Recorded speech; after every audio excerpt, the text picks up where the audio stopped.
이와 같이 우리와 함께 종된 사랑하는 에바브라에게 너희가 배웠나니 그는 너희를 위한 그리스도의 신실한 일꾼이요. 아멘. 잠시 기도하겠습니다.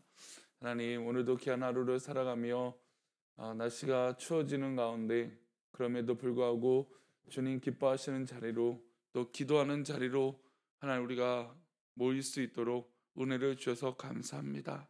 하나님, 우리 형편과 상황을 아시는 하나님, 우리의 모든 것들을 예비하여 주시고 주님의 선한 것으로 채워주셔서 하나님 기뻐하시는 삶과 하나님 우리의 근심과 걱정과 염려가, 또 우리가 생각하는 모든 것들이 변하여 하나님 기쁨과 감사와 즐거움이 될 수 있도록, 하나님 진정한 행복을 얻을 수 있도록 하나님 주신 은혜가 넘치게 하여 주옵소서.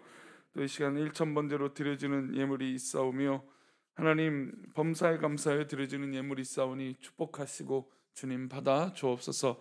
이제 말씀을 나눌 때에 하나님 부족한 저의 입술을 주관하시고 하나님 귀한 말씀만이, 하나님 말씀만이 우리 가운데 남게 하여 주옵소서. 함께 하실 것을 믿사오며 거룩하신 예수님의 이름으로 기도올리옵나이다.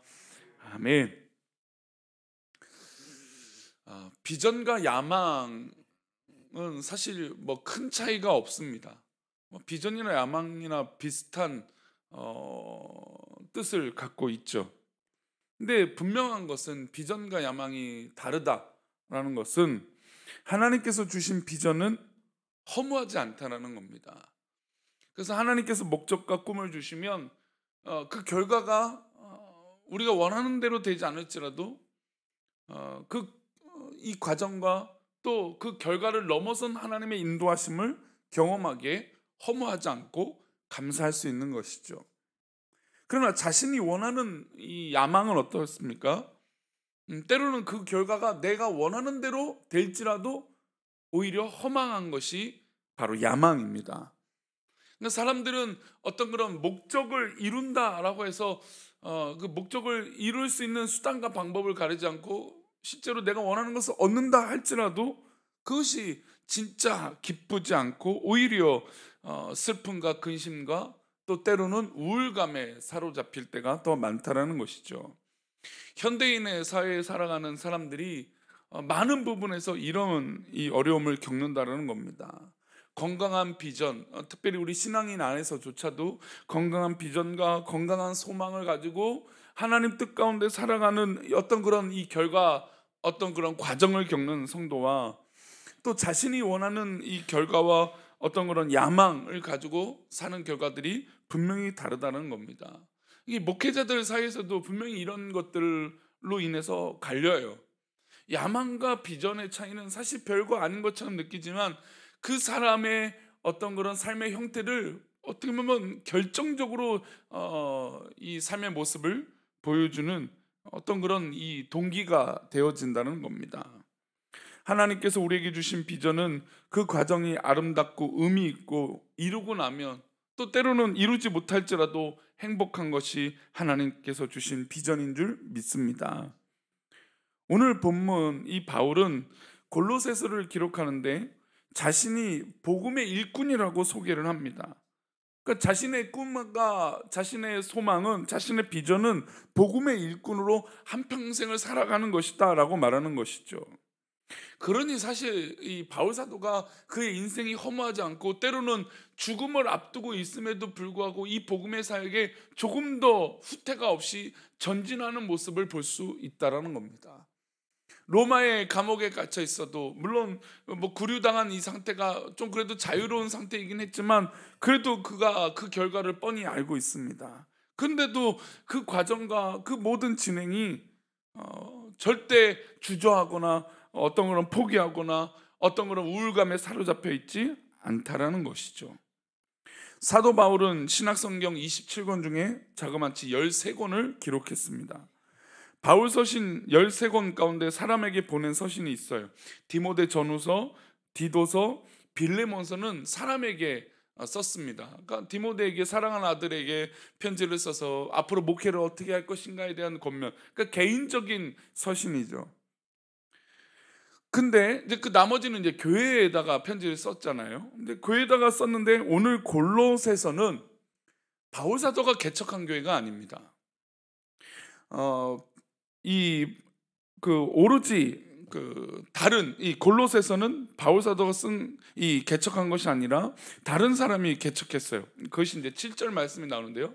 한번 보겠습니다. 누가 개척했는지 읽겠습니다. 시작. 이와 같이 우리와 함께 종된 사랑하는 에바브라에게 너희가 배웠나니 그는 너희를 위한 그리스도의 신실한 일꾼이요. 그러니까 지금 이 골로새 교회는 에바브라가 개척을 한 것입니다. 그러면 사실 이 편지를 쓰는 거는 약간의 지나침이잖아요. 그러니까 다른 사람이 개척하고 다른 이 교회 목사님이신데 그 과정을 사실 바울 아무리 유명한 바울이라도 이 편지를 이렇게 권면한다는 건 쉬운 일은 아닙니다. 근데 이유가 있어요. 왜 이런 일이 있냐면 에바브로가 개척을 했고 골로새 교회는 빌레몬이 교회의 핵심적인 역할을 했습니다. 그러니까 중요한 인물이 두 사람이 등장해요. 에바브로가 개척을 하고 교회의 중심적인 역할을 한 사람이 빌레몬이었어요. 그런데 이 바울 사도가 로마에 있을 때 누가 찾아오냐면 오네시모라고 하는 사람이 찾아와요. 근데 이 오네시모가 어떤 사람이냐면 이 골로새 교회의 중요한 역할을 하는 사람이 누구라고요? 빌레몬이잖아요. 이 빌레몬에게 이 종이었는데 피해를 끼쳤어요. 근데 이 오네시모가 빌레몬에게 큰 피해를 끼쳐서 약간의 도망쳐 나온 것이죠. 그러니까 도망쳐 나와서 누구를 만난 걸까요? 바울을 만났어요. 바울을 만나서 오네시모가 회개를 하고 변화가 돼요. 그래서 바울을 통해서 회개한 이 돌이키게 된 이 오네시모의 이야기를 이제 과정 가운데 빌레몬과 또 오네시모에게 편지를 쓰는 거죠. 즉 결국은 골로새 교회에게 편지를 씁니다. 그래서 이 편지의 목적은 오네시모를 통해서 변화된 모습, 물론 이 빌레몬도 상처를 받고 이 골로새 교회가 어려움을 겪었지만 이 하나님의 뜻 가운데 변화된 오네시모를 모습을 보면서 골로새 교회가 바르게 가기를 원하는 마음으로 편지를 쓴 것이죠. 그래서 바울은 골로새 교회 성도들에게 자신의 비전과 상황을 설명합니다. 그러니까 다른 서신서와 다르게 바울의 목적, 바울의 삶의 이유, 어떤 비전, 소망을 이야기하는 이유는 그가 개척하지 않았기 때문이에요. 23절을 보겠습니다. 23절 읽겠습니다. 시작. 만일 너희가 믿음에 거하고 터 위에 굳게 서서 너희 들은 바 복음의 소망에서 흔들리지 아니하면 그리하리라. 이 복음은 천하 만민에게 전파된 바요 나 바울은 이 복음의 일꾼이 되었노라. 너희가 믿음에 거하고 터 위에 굳게 서서 너희 들은 바 복음의 소망에서 어떻게 해요? 흔들리지 아니하면. 그러니까 사실 지금 이 오네시모를 통해서 또 여러 가지 일로 골로새 교회가 흔들릴 만한 일들이 있었다라는 겁니다. 그런데 그 흔들릴 만한 이유가 있어도 믿음에 거하고 터 위에 굳게 서 있으면 흔들리지 않는다라는 겁니다. 그리고 더 나아가 이 흔들리지 않는 이 귀한 모습은 결국 복음의 일꾼 되었을 때 승리할 수 있다는 겁니다. 다른 서신에서는, 다른 편지에서는 바울 사도를 이렇게 설명하지 않아요. 그러나 바울 사도를 잘 모르는 이 골로새 교인 성도들에게 자신을 뭐라고요? 복음의 일꾼으로 소개하고 있습니다. 사실 이것만큼 바울 사도를 잘 설명하는 게 어디 있겠어요? 바울 사도 하면 딱 뭡니까? 1차, 2차, 3차 로마로 향한 이 4차 이 복음의 여정, 이 역사들을 이루는 그런 삶을 상징하고 있는 것은 당연히 바울 사도 하면 복음입니다. 그는 복음의 일꾼이었으니 현재 갇혀 있습니다. 자신의 형편과 처지, 앞으로 비전도 설명을 해요. 우리 24절 말씀입니다. 함께 읽겠습니다. 시작. 위하여 받는 괴로움을 기뻐하고 그리스도의 남은 고난을 그의 몸된 교회를 위하여 내 육체에 채우노라. 바울 사도는 그리스도의 남은 고난을 자기 육체에 채운다고 했습니다. 이 말은 예수님께서 십자가 고난을 받으신 것처럼 바울 사도 역시 스스로도 고난의 길을 따라 로마 감옥에 갇혀 있다라고 말하는 것이죠. 근데 그것만으로 바울 사도가 끝나지 않아요. 바울 사도는 하나님께 받은 비전, 소망을 설명하고 있어요. 그것이 28절입니다. 28절 말씀 함께 읽겠습니다. 우리가 그를 전파하여 각 사람을 권하고 모든 지혜로 각 사람을 가르침은 각 사람을 그리스도 안에서 완전한 자로 세우려 함이니. 지금 이 단어의 이 절 구절에 바울 사도를 네 가지 동사가 나오고 네 가지로 자신의 삶과 비전을 설명하고 있어요. 첫 번째는 전파하여라고 하는 단어가 나옵니다. 그가 복음의 일꾼으로 살아가는 이유는 그리스도의 남은 고난을 채운다라고 했어요. 그러니까 자신의 삶에 살아가는 이유와 비전은 계속해서 그리스도로 말미암아 고난을 받는 것이에요. 그리스도로 말미암아 고난받는 건 억울하고 속상하고 손해보는 일이 아니고 오히려 남은 고난에 참여하는 놀라운 일이라고 고백하고 있는 것이죠. 1차, 2차, 3차 선교 여행과 예루살렘 감옥에 갇히고 이 로마 감옥에 갇히면서 죽을 고생을 하고 있습니다. 그런데 이 죽을 고생을 하고 있는 모든 과정도 복음을 전파하는 이 귀한 일이라고 고백하고 있는 것이죠. 사랑하는 이 새벽에 기도하는 믿음의 동역자인 우리 성도님들, 우리 가운데 가장 귀한 일은 하나님을 위하여 그 복음을 전파하는 일인 줄 믿습니다.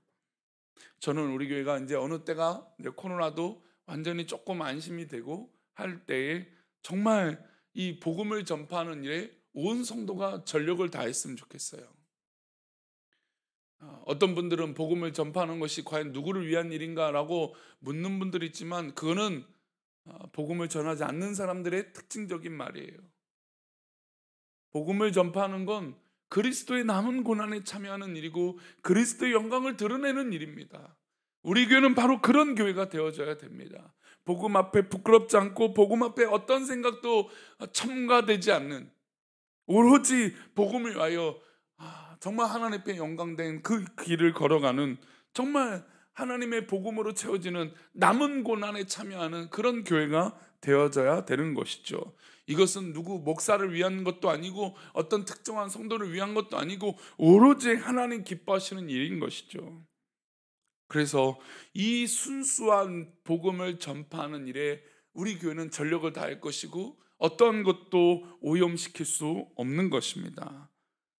두 번째로 바울 사도는 권하다라고 하는 동사를 써요.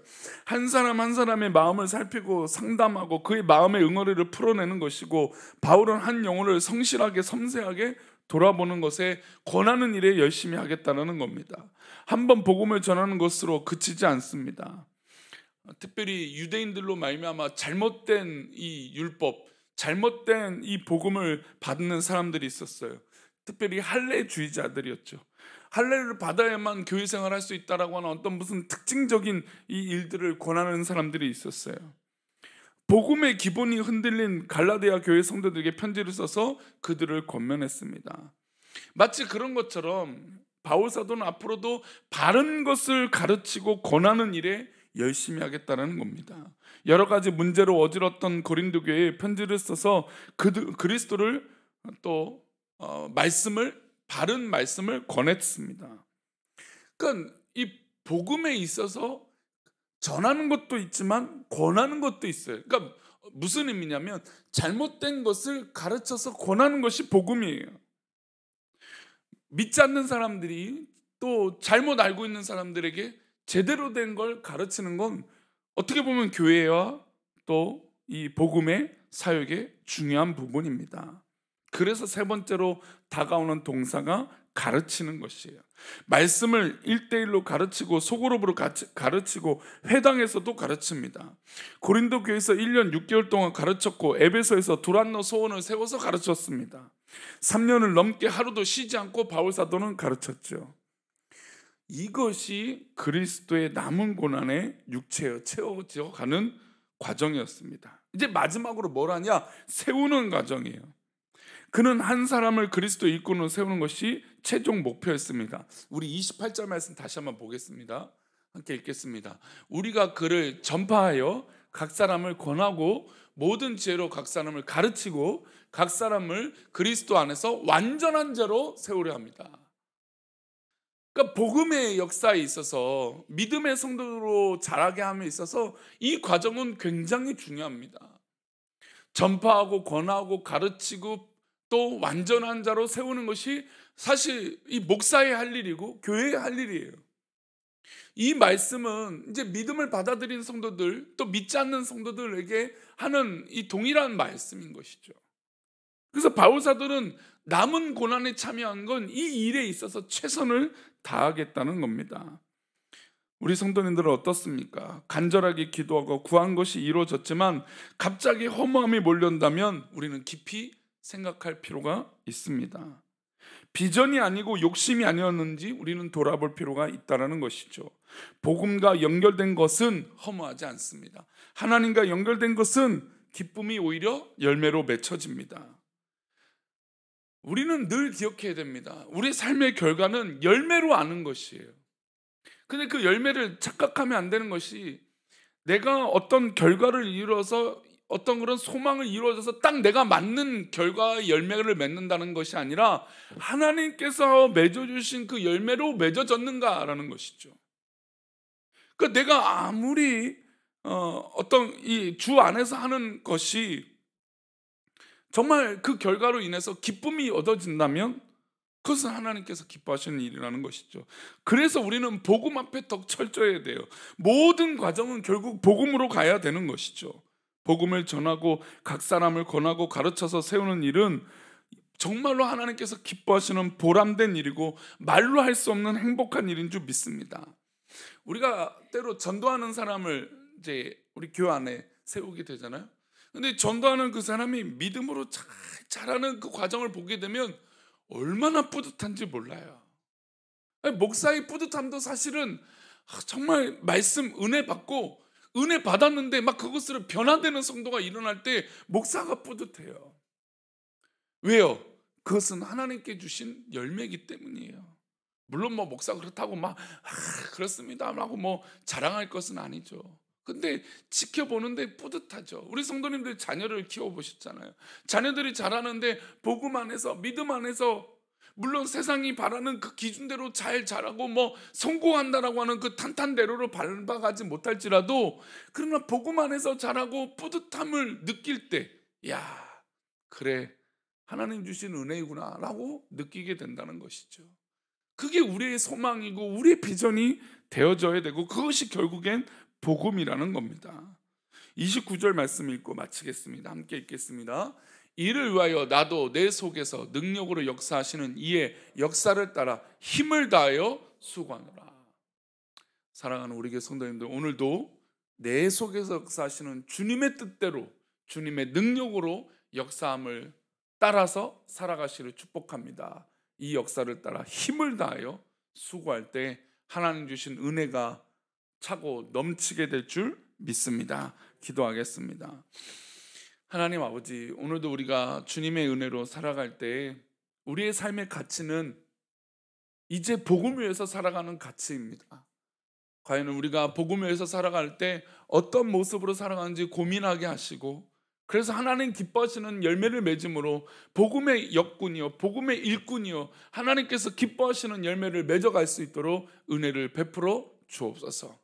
하나님, 우리 모든 사랑하는 우리 교회 건석들이 이렇게 성장하고 복음에 매여 있고 그리스도의 남은 고난에 참여하는 정말 믿음의 성도들이 될 수 있도록 특별히 은혜를 더하여 주옵소서. 이 새벽에 나와 기도하는 믿음의 백성들에게 한량없는 은혜를 그래서 부어주셔서 우리의 행동과 우리의 삶과 우리의 말과 우리의 모든 표현들이 이 복음 앞에 사로잡혀 있는 놀라운 은혜가 되게 하여 주옵소서.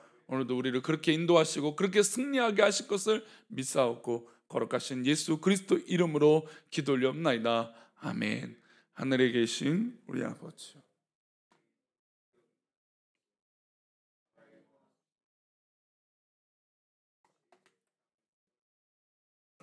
오늘날 우리에게 일용할 양식을 주옵시고 우리가 우리에게 죄 지은 자를 사하여 준 것 같이 우리 죄를 사하여 주옵시고 우리를 시험에 들게 하지 마옵시고 다만 악에서 구하옵소서. 대개 나라와 권세와 영광이 아버지께 영원히 있사옵나이다. 아멘.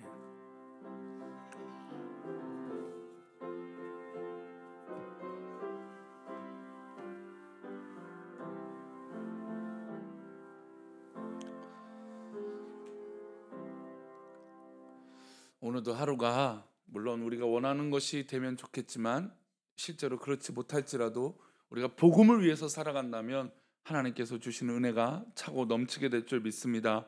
오늘도 그 복음을 위하여 하루를 살아가는 기쁨의 하루가 되시기를 축복합니다. 우리 각자 기도하시다가 돌아가시도록 하겠습니다. 다 같이 기도합니다. 하나님 아버지, 우리가 복음을 위해서 살아가며 복음의 일꾼으로 복음의 역사로 살아가는 은혜가 있게